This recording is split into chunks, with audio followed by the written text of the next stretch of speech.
Welcome and very good morning to all. This is the lecture series of thermodynamics, and in this lecture we will discuss about the applications of steady flow energy equation. Now let's start. Previous lecture में क्या क्या applications देखे थे, कुछ examples मैंने बताए थे steady flow energy equations के. वो कौन कौन से थे? जैसे टरबाइन हुआ, ठीक है, सेकंड कंप्रेसर हुआ, ठीक है, नोजल हुआ, डिफ्यूज़र हुआ, नोजल ऑब्लिक डिफ्यूज़र, ठीक है, डिफ्यूज़र हुआ, और भी बहुत सारे थे. बॉयलर है, कंडेंसर है, ठीक है, बॉयलर है, कंडेंसर है,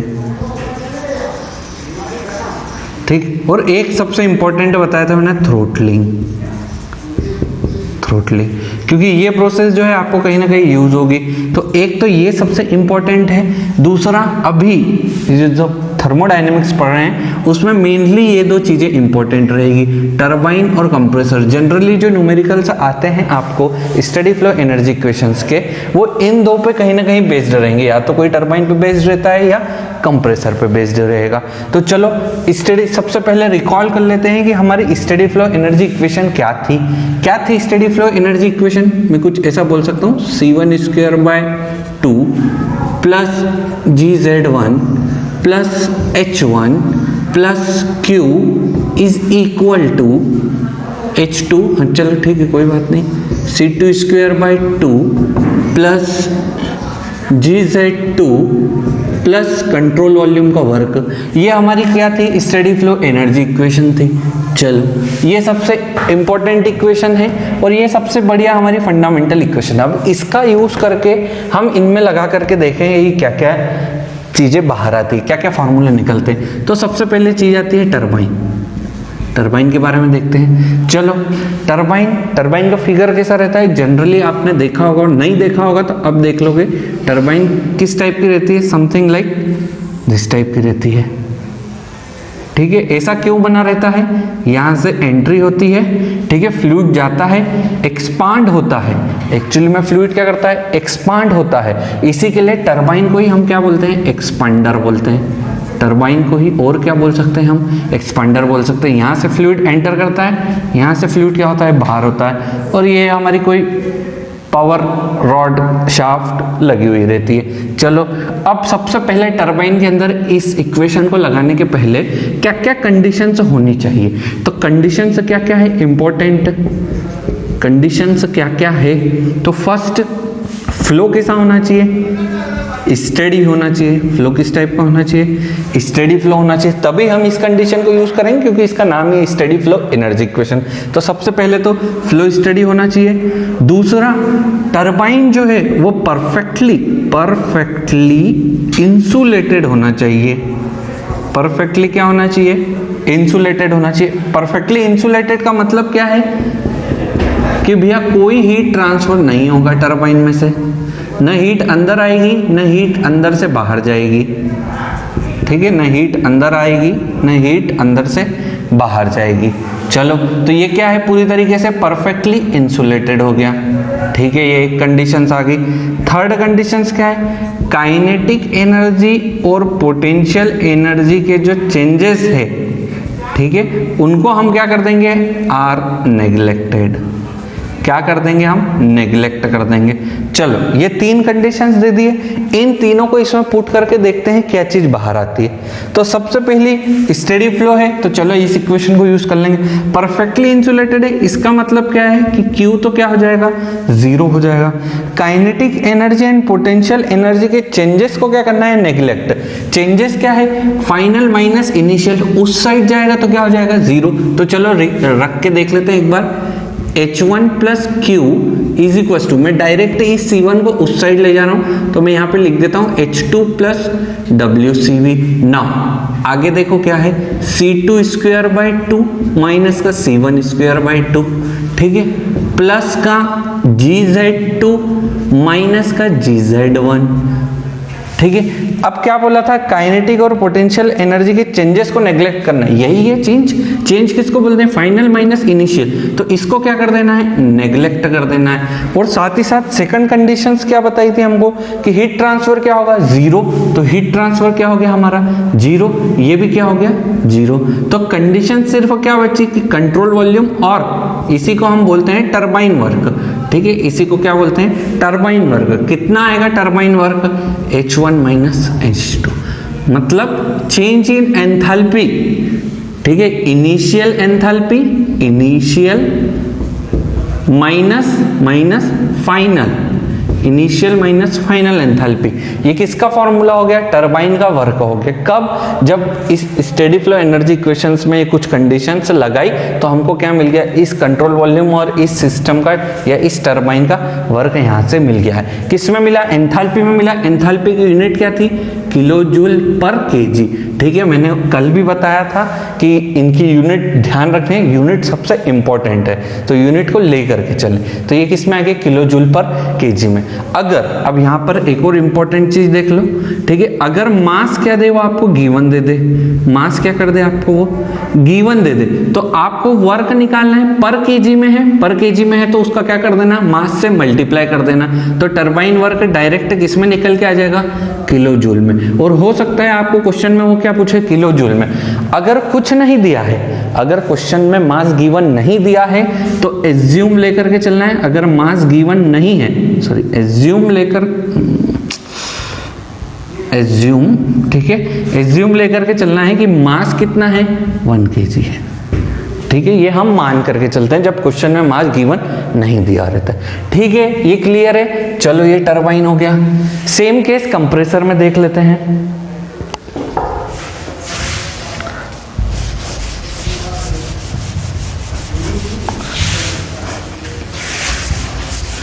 कंप्रेसर के लिए भी सेम केस देख लेते हैं। इनके क्वेश्चंस जरूर देखने को मिलेंगे। अगर आप कोई यूनिवर्सिटीज के एग्जाम दे रहे हैं तो जो भी इसके क्वेश्चंस है वो 7 से 14 नंबर के बीच में वेरी करते हैं, ठीक है। चलो, सॉरी, टरबाइन कम, ठीक है, ये आ गया हमारा सेकंड कंप्रेसर, ठीक है। अब कंप्रेसर में एक्चुअली क्या करते हैं, जो गैस रहती है हम उसको जनरली क्या करते हैं, कंप्रेस करते हैं। तो कंप्रेस करते हैं, इसके लिए इसका डायग्राम कुछ किस प्रकार का रहता है, कुछ इस प्रकार का रहता है, ठीक है, ये कुछ इस प्रकार का है। यहाँ से एंटर ही है, ये एंटर हुआ है, और यहाँ से क्या है, आउट है। जब गैस को पूरा कंप्रेस कर देते हो तो वो यहाँ से क्या हो जाता है, एग्जिट हो जाता है। ये अगेन वही शाफ्ट लगी हुई है ना। इसके अंदर भी इस इक्वेशन को लगाने से पहले कंडीशन क्या है कि फ्लो कैसा होना चाहिए, स्टेडी होना चाहिए, परफेक्टली इंसुलेटेड होना चाहिए। अगेन कंडीशंस सेम है, किसके जैसी कंडीशंस टरबाइन में थी, सेम कंडीशंस कंप्रेसर में है, ठीक है। तो ये परफेक्टली इंसुलेटेड कर दिया हमने, चलो परफेक्टली इंसुलेटेड कर दिया, मतलब Q = 0। और अगेन काइनेटिक और पोटेंशियल एनर्जी के चेंजेस को क्या कर दिया, नेग्लेक्ट कर दिया। अगेन सेम इक्वेशंस लिख रहे हैं, जो हमने इसके जस्ट पहले किया वही लिख रहे हैं। चलो लिख देते हैं। मैं इसको क्या कर देता हूँ, वही चेंजेस उस साइड जाएंगे, तो चेंजेस उस साइड जाएंगे तो क्या बचेगा, अभी डायरेक्ट बता रहा हूँ मैं, ठीक है, WCB, क्योंकि चेंजेस तो क्या कर दोगे आप, नेग्लेक्ट कर दोगे। बचा क्या आपके पास, Q यहाँ पर बोल जाएगा कि परफेक्टली इंसुलेटेड है, तो ये क्या हो जाएगा, 0 हो जाएगा। नाउ अब कंट्रोल वॉल्यूम, अब देखो ये टरबाइन थी, ये छोटा सा डायग्राम बना रहा हूँ यहाँ पर एक, ठीक है, ये हमारी टरबाइन थी, ठीक है। टरबाइन क्या करती है, हमको वर्क देती है, मतलब ये किस टाइप का सिस्टम है, बाय द सिस्टम है, इससे हमको वर्क मिलता है। बट गैस को कंप्रेस करना है तो हमको वर्क देना पड़ता है। हमको क्या करना पड़ता है, वर्क को देना पड़ता है, तो इसको वर्क देना पड़ता है। इट मीन्स मैं बोल दूं कि कंप्रेसर वर्क अभी क्या निकला, H1 - H2। बाकी कंप्रेशन वर्क किस टाइप का रहता है, नेगेटिव वर्क है, हम दे रहे हैं ना, हमको देना पड़ रहा है, तो नेगेटिव साइन को उस साइड ले जाओ तो क्या हो जाएगा, H2 - H1। ये कंप्रेसर वर्क आ गया, ठीक है। ये माइनस साइन क्यों आया, क्योंकि सिस्टम, कोई भी सिस्टम है, ये कोई सिस्टम है, ठीक है, कोई सिस्टम है, कोई भी सिस्टम, अगर हम उसको वर्क दे रहे हैं तो वर्क कैसा आएगा, नेगेटिव। मैंने बताया था सिस्टम के बारे में, तब बता दिया था, जब भी इसको वर्क देते हैं तो नेगेटिव, जब भी इससे वर्क मिलता है पॉजिटिव, हीट देते हैं पॉजिटिव, हीट निकल रही है नेगेटिव। तो वही हीट ना निकले इसी के लिए हमने इसको क्या किया, परफेक्टली इंसुलेट किया है। क्लियर है कंडीशन। चलो नेक्स्ट चलते हैं।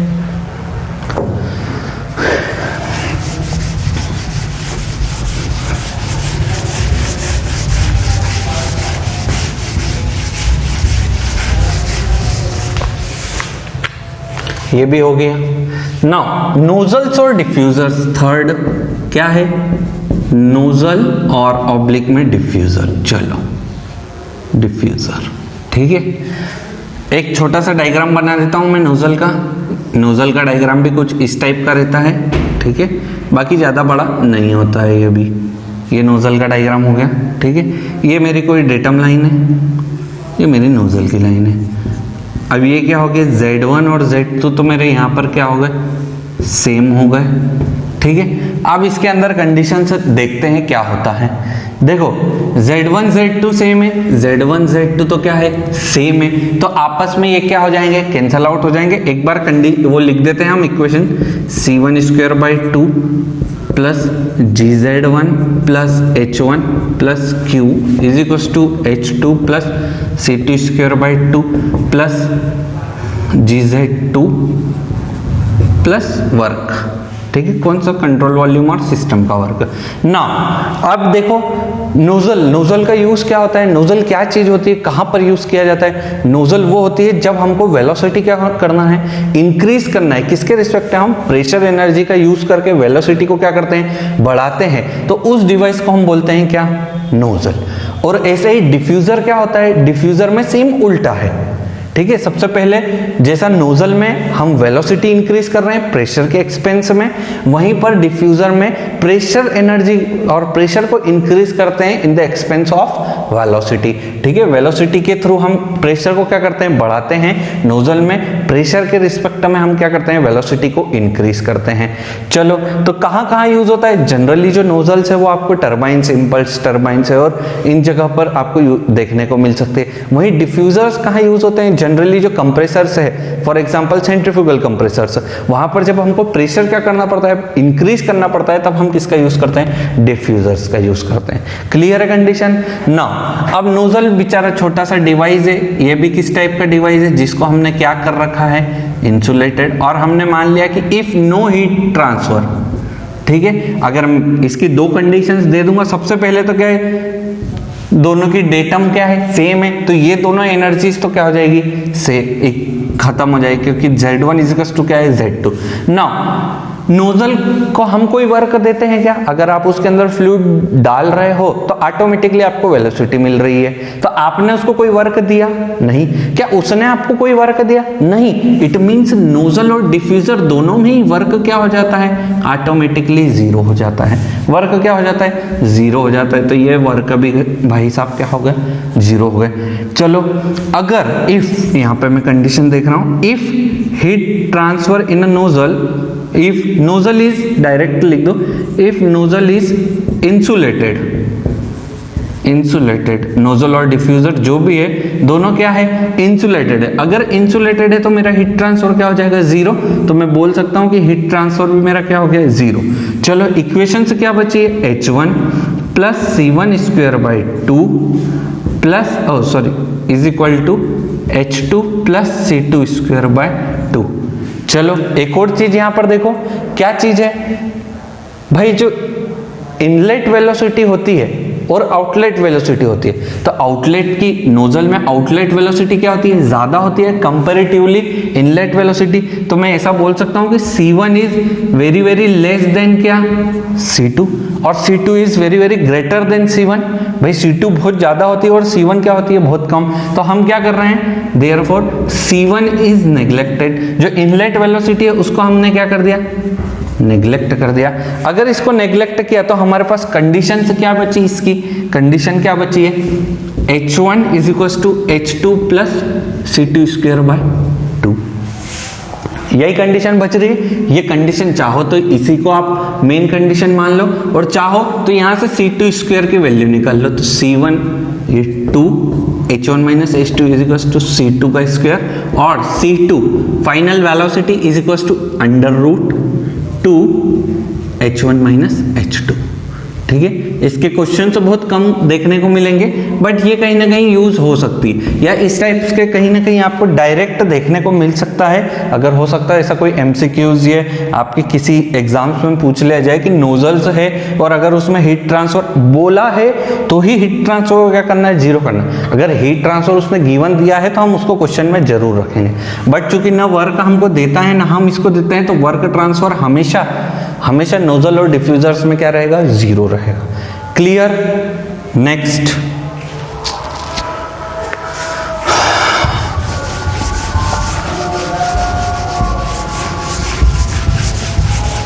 नेक्स्ट अब आता है सबसे इंपॉर्टेंट थ्रोटलिंग। क्यों इंपॉर्टेंट है ये बहुत सारी जगह यूज भी होता है, इसके बहुत सारे एग्जांपल्स भी है और बहुत इंपॉर्टेंट चीज है, इसके बहुत सारे कैरेक्टरिस्टिक्स बहुत सारी है। ठीक है, चल थ्रोटलिंग, बाकी का क्या हुआ, ठीक है चलो ये भी देख लेते हैं। ये देखा बॉयलर और कंडेंसर, बॉयलर और कंडेंसर ऐसी चीजें हैं देखो जिसमें काइनेटिक और पोटेंशियल एनर्जी की जरूरत नहीं होती है। तो सबसे पहले इन दोनों की कंडीशंस, बॉयलर है, कंडेंसर है, इवापोरेटर है, सुपर हीटर है, बहुत सारी ऐसी चीजें हैं, ठीक है, जो किसकी एप्लीकेशन है, सारी इसकी एप्लीकेशन है। तो उन सभी के लिए मैं डायरेक्ट आपको बता रहा हूं कि इन सभी में क्या होता है, वर्क का कोई काम नहीं होता। क्या ये हमको वर्क देते हैं, क्या बॉयलर हमको कोई वर्क दे रहा है, नहीं। क्या कोई कंडेंसर दे रहा है, क्या कोई सुपर हीटर दे रहा है, कोई भी वर्क दे रहा है क्या, नहीं दे रहा है। ठीक है, वर्क हमको कौन देता है, टरबाइन देती है जनरली। ठीक है, तो अब इन सब चीजों में क्या होता है, बॉयलर में हम जनरली क्या करते हैं, वाटर को वेपर में कन्वर्ट करते हैं, मतलब कहीं हीट से रिलेटेड है। कंडेंसर में क्या होता है भैया, जब पूरा टरबाइन से होकर के आती है वापस से वेपर या कंडेंस हो जाती है, तो हम उसको पूरी और कुछ बची कुछ वेपर है उसको किस में कन्वर्ट कर रहे हैं, वाटर में कन्वर्ट कर रहे हैं। मतलब जनरली कंडेंसर में क्या करते हैं, हीट लॉस करते हैं, हीट क्या करते हैं, लॉस करते हैं। तो सिंपल सी चीजें हैं कि अगर आप ये बॉयलर, कंडेंसर, इवापोरेटर इसमें लगाओगे तो क्या होगा, ये काइनेटिक और पोटेंशियल एनर्जी तो क्या हो जाएगी, आपस में कट जाएगी। ठीक है, आपस में क्या हो जाएगी, कट जाएगी। इनमें कोई वर्क नहीं होता है, सिर्फ होता है तो क्या, क्यू। क्यों, अब बॉयलर है, अगर बॉयलर है, बॉयलर को हीट हम क्या करते हैं, बॉयलर में हीट देते हैं। देते हैं का मतलब क्या हो जाएगा, सिंपल सा H2 - H1। ठीक है, कंडेंसर में क्या होता है, हीट लॉस होता है, मतलब ये नेगेटिव है, नेगेटिव का मतलब क्या हो जाएगा, अगेन H1 - H2। ठीक है, ये इस साइड गया, नाउ हीट लॉस हुई, लॉस हुई हमारे लिए नेगेटिव पॉइंट है कि भैया सिस्टम से हीट क्या हो गई, लॉस हो गई। तो इसी के लिए यहाँ पर नेगेटिव साइन लग जाएगा, नेगेटिव साइन लगेगा तो इधर के साइन क्या हो जाएंगे, चेंज हो जाएंगे। इसी के लिए बॉयलर, कंडेंसर, सुपर हीटर्स, ये इवापोरेटर्स, ये बहुत सारे एग्जाम्पल्स है। ठीक है, इनको यहाँ पर इसी वे में देख लो, इनके क्वेश्चन आगे मिलेंगे आपको जब आप जनरली आरएससी के चीजें देखोगे। ठीक है, वेपर कंप्रेशन साइकिल्स ये पढ़ोगे, रैंकिन साइकिल्स पढ़ोगे, तब आपको इनकी जरूरत पड़ेगी। ठीक है, तब भी हम वहां पर डिराइव करेंगे किस प्रकार से ये चीजें कैसे ही निकाली जाती है वहां पर। ठीक, चलो थ्रोटलिंग, थ्रोटलिंग के सबसे पहले कुछ एग्जांपल्स। भैया थ्रोटलिंग बोलते क्या है भाई, स्मॉल ओपनिंग होती है इनकी। ठीक है, किस टाइप की चीज होती है, एक स्मॉल ओपनिंग, छोटी सी ओपनिंग हो जिसमें उसे बोला जाता है क्या, throttling. For example porous plug. ठीक है, पोरस प्लग, ओरिफिस, ठीक है, एक्स्ट्रास, ये सारे क्या एग्जांपल्स है, थ्रोटलिंग के एग्जांपल्स है। अब चूंकि इनकी डिस्टेंस जो थ्रोटलिंग डिवाइसेस है वो एक्चुअली में क्या रहते हैं, बहुत छोटे रहते हैं, छोटे रहते हैं। इसका सेंस क्या है कि थ्रोटलिंग डिवाइस ये भाई बस इतना सा डिवाइस है। ठीक है, ये कोई प्रोसेस है, ठीक है, ये प्रोसेस है तो ये थ्रोटलिंग डिवाइस लगा हुआ है, सॉरी। ठीक है, ये कोई प्रोसेस है तो ये कोई थ्रोटलिंग डिवाइस लगा हुआ है। अगर आपने पहले एफएम सब्जेक्ट पढ़ लिया है या आप किसी कॉलेज में हैं, आपने फ्लूइड मैकेनिक्स की लैब देखी है, तो वेंचुरी मीटर के साथ साथ ही ओरिफिस मीटर भी लगा हुआ रहता है। ओरिफिस मीटर देखना, उसकी डिस्क जो रहती है वो बहुत पतली रहती है, कोई उसकी थिकनेस ही नहीं रहती है, और उस थिकनेस में क्या है, एक छोटा सा इस टाइप का, ये इस टाइप का एक रहता है और एक इतनी सी ओपनिंग रहती है। तो ये जो भाई स्मॉल ओपनिंग है उसी को हम क्या बोलते हैं, थ्रोटलिंग बोलते हैं। ठीक है, वही ओरिफिस किसका एग्जाम्पल है, थ्रोटलिंग का एग्जाम्पल है। ठीक है ना, अब इंपॉर्टेंट क्या है, इसकी कैरेक्टरिस्टिक्स क्या है, ये सबसे इंपॉर्टेंट चीज है। ठीक है, कैरेक्टरिस्टिक्स क्या है इसकी, तो देखो एक तो सबसे स्मॉल डिवाइस है, बहुत छोटा डिवाइस है। तो इस छोटे डिवाइस में होने के कारण इसकी जो एनर्जीज है, कौन सी, काइनेटिक और पोटेंशियल। देखो Z1, ये अगर मेरी डेटम लाइन है तो Z1 और Z2 तो अगेन मेरे लिए क्या हो गए, सेम हो गए। ठीक है, Z1 और Z2 अगेन मेरे लिए क्या हो गए, सेम हो गए। सेम हो गए इन द सेंस ये क्या हो जाएंगे, आपस में कट जाएंगे, ठीक है, आपस में क्या हो जाएंगे, कैंसल आउट हो जाएंगे। और थ्रोटलिंग डिवाइस में जो काइनेटिक एनर्जी है जनरली इतने इसकी जो डिस्टेंस होती है थ्रोटलिंग डिवाइस की वो बहुत कम रहती है। जैसा कि मैंने अभी ओरिफिस मीटर के लिए आपको बताया, उसकी कोई थिकनेस ही नहीं, बहुत छोटी सी थिकनेस है। तो इस छोटी सी थिकनेस में एक्चुअली इसमें हीट ट्रांसफर क्या हो जाता है, जीरो हो जाता है। हीट ट्रांसफर क्या हो जाता है, जीरो हो जाता है। और वर्क बेचारा हमको मालूम नहीं है, अब हम तो इसको कोई वर्क दे नहीं रहे ना, इससे हमको कोई वर्क मिल रहा है, बट ये इतना सा डिवाइस अगर कुछ वर्क होता भी है तो वो बेचारा किस में चले जाता है, जो वर्क अगर इसके अंदर हुआ तो फ्रिक्शन के कारण, टू ओवरकम फ्रिक्शन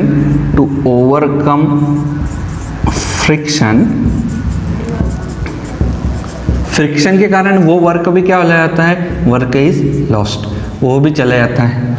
ठीक है, हीट ट्रांसफर तो जीरो है, हीट ट्रांसफर तो इस प्रोसेस थ्रोटलिंग में नहीं होता है, और वर्क बेचारा होने वाला रहता है, होता है, बाकी इतना सा होता है कि फ्रिक्शन के कारण वो भी क्या हो जाता है, जीरो हो जाता है। तो नाउ इन थ्रोटलिंग के प्रोसेस में क्या क्या चीज बची है हमारे पास, देखो यहां पर इक्वेशन लिख लेते हैं एक बार, C1² 2, ठीक है, प्लस H1 प्लस, अब देखो Q, हीट ट्रांसफर अभी बोल दिया मैंने जीरो, तो इसको लिखने की कोई जरूरत नहीं है। ठीक है, इस साइड क्या बचा है, C2² 2 plus H2, work again मैंने बता दिया कि वर्क क्या हो गया, लॉस हो गया। नाउ कंपैरिजन टू एंथैल्पीज, ठीक है, कंपैरिजन टू एंथैल्पीज बेचारी वेलोसिटी बहुत कम होती है। एंथैल्पी के कंपैरिजन में वेलोसिटीज इनलेट और आउटलेट, यहाँ की इनलेट वेलोसिटी और आउटलेट वेलोसिटी बहुत कम होती है। इसके लिए इनको क्या कर देते हैं, हम हटा देते हैं, तो कंडीशंस क्या बचती है, सिर्फ H1 और H2 बचती है। H1 और H2 बच रही है, इसका मतलब क्या है कि भाई एंट्री की एंथैल्पी और एग्जिट की एंथैल्पी आपस में क्या है, सेम है। जो फ्लूइड की फ्लो एनर्जी है, ठीक है, एंथैल्पी किसको बोला जाता है, मॉलिक्यूल्स जब फ्लो हो रहे हैं तो फ्लो की जो एनर्जी है वो इनलेट में भी और आउटलेट में भी क्या है, सेम है। इसी के लिए इस थ्रोटलिंग डिवाइस को भी हम बोलते हैं आइजेंथैल्पिक। ये जो थ्रोटलिंग प्रोसेस होती है इसे बोला जाता है आइजेंथैल्पिक प्रोसेस। और ये आइजेंथैल्पिक क्या है, कहां से बना, ये क्या है, एंथैल्पी, तो आइसो प्लस एंथैल्पी, ठीक है, तो ये मिलकर के क्या बनता है, आइजेंथैल्पिक प्रोसेस, ठीक है, आइजेंथैल्पिक प्रोसेस। ठीक, कंडीशंस क्लियर है इसकी, यहां तक क्लियर है। एक बार और देख लेते हैं कुछ बचा तो नहीं है इसके अंदर। ठीक है, ओके, कुछ नहीं बचा,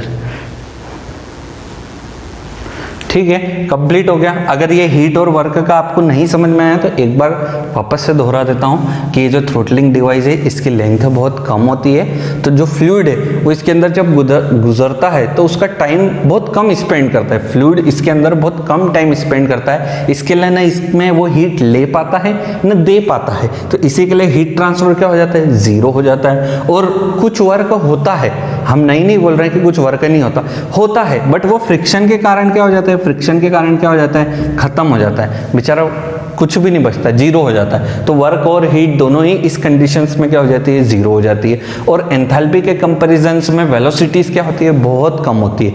इसी के लिए क्या बचता है, सिर्फ एंथैल्पी। और ये जो थ्रोटलिंग प्रोसेस है इसी को हम क्या बोलते हैं, आइजेंथैल्पिक प्रोसेस। एक और इंपॉर्टेंट चीज कि जो थ्रोटलिंग प्रोसेस है वो किस टाइप की प्रोसेस है, ये ध्यान रख लेना कि ये इरिवर्सिबल प्रोसेस है। चलो, ये बहुत इंपॉर्टेंट चीज है कि जो थ्रोटलिंग प्रोसेस है वो किस टाइप की प्रोसेस है, इरिवर्सिबल प्रोसेस का मतलब क्या है, ये कोई पीवी डायग्राम है हमारा, ये कोई पीवी डायग्राम है। जब रिवर्सिबल, अभी हमने रिवर्सिबल और इरिवर्सिबल प्रोसेस की बात करी थी, क्या करी थी वो एक बार वापस से रिपीट कर रहा हूं ताकि इरिवर्सिबल प्रोसेस का मतलब समझ में आ जाए। रिवर्सिबल प्रोसेस क्या है, ये कोई 1 से 2 में इस डायरेक्शन में गया, बट आते समय क्या हुआ, इरिवर्सिबल प्रोसेस हुई। इरिवर्सिबल, और मैं इरिवर्सिबल से मतलब क्या है, कुछ इस टाइप से,